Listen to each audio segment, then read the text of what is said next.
Hello, my name is Rowan McDonald, and today I will be presenting our project on the burden of disease and clinical endpoints of lipodystrophy.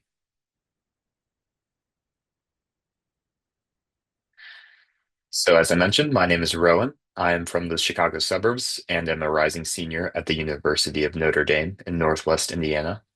I am majoring in biology and minoring in science and patient advocacy. This minor is unique to Notre Dame and helps train students in the skills to collaborate with key stakeholders in enhancing positive outcomes for patients, specifically rare disease patients. This summer, I'm one of nine Notre Dame students from the program who was partnered with a patient advocacy organization, and I'm very grateful to be with Lipodystrophy United.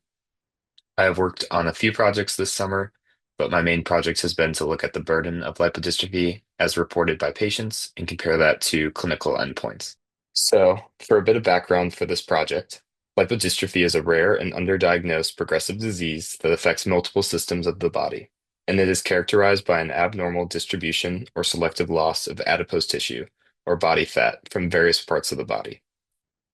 As a multi-system progressive disease, there is a complex burden, and while there are many studies on lipodystrophy, both completed and ongoing, most do not capture this burden in their clinical endpoints.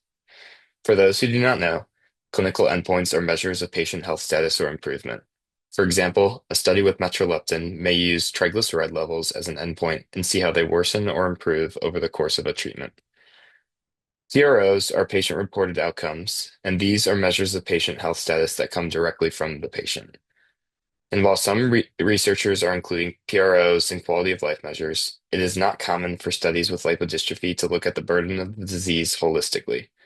By researching the endpoints studies do include, we can address what studies are doing well and also see what they are not measuring so that we can advocate for changes in endpoints that better capture the disease and treatment burden.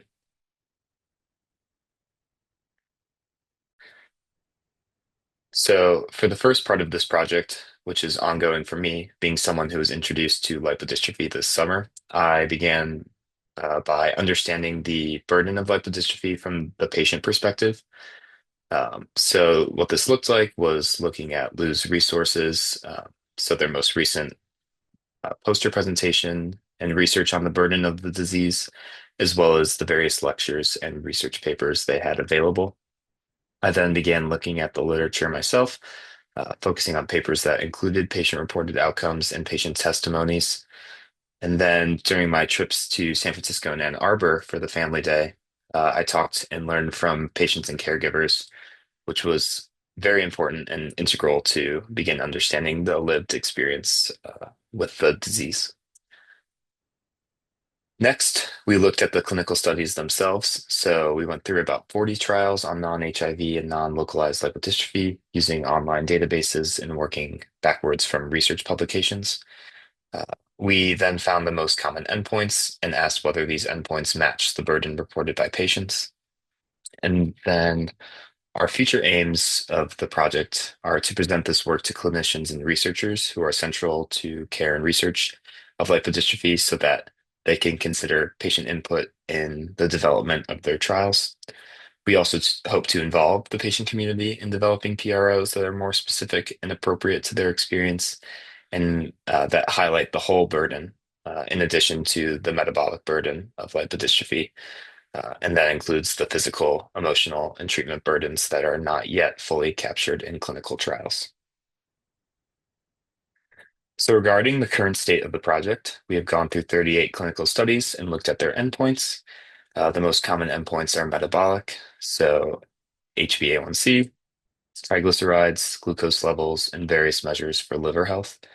And then less common endpoints are the PROs, quality of life, and mental health measurements, as well as ways to convey treatment burden, hunger, and pain. Fatigue and muscle weakness are also not included, although they were reported as a major burden of the disease from patients. And only seven studies include PROs as well, with the most common symptom being reported by these PROs being hunger. One question we as an organization raised is if insulin resistance is truly being measured in these studies. As you can see from previous slides, HbA1c and glucose levels are common endpoint measures, And these are strong measures for diabetes, but only surrogate measures at best for insulin resistance, such as the HOMA measurement, which it uses fasting glucose levels in its equation. And while insulin resistance is universal in diabetes, or sorry, while insulin resistance is universal in lipodystrophy, severe insulin resistance, diabetes is not universal in lipodystrophy. So measures for diabetes cannot be used interchangeably with insulin resistance. This is not to say that there are not direct measures for insulin resistance that are being used or have been used. Two studies use direct measures, the hyperinsulinemic euglycemic clamp and the insulin suppression test were used in two studies. These are the best measures, they're the gold standards, but they are time and labor intensive. Regarding quality of life and treatment burden, only five studies were concerned with quality of life by design. And I say by design because one of the five did not report any quality of life measures in their results. And then seven studies included PROs, which we will discuss in the upcoming slide.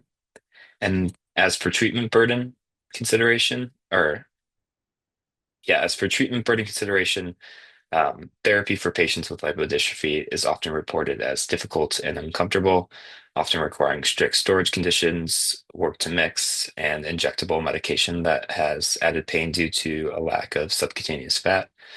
And three studies included an aspect of treatment burden by tracking the change in anti-diabetic treatment, but more research is needed on this topic.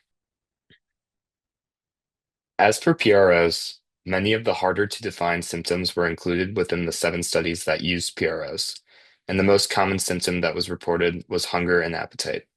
Others included pain, quality of life from major surveys like the EQ-5D-5L and SF-36, and mental health, using surveys like the GAD-7 and PHQ-9.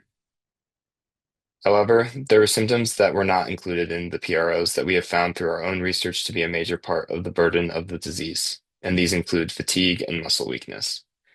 In addition to not accounting for all symptoms included in the burden of the disease as reported by patients, other challenges with the PROs are that they do not account for the higher baselines patients with lipodystrophy have for pain and hunger, and they do not have patient input.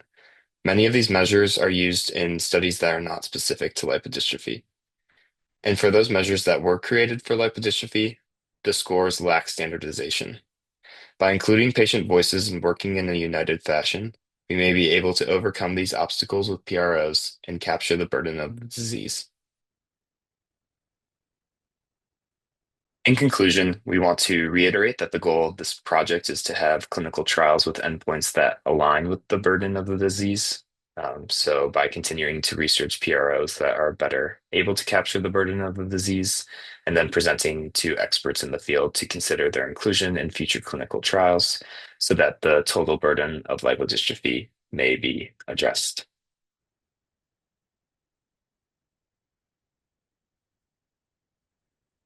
Thank you for listening to this presentation.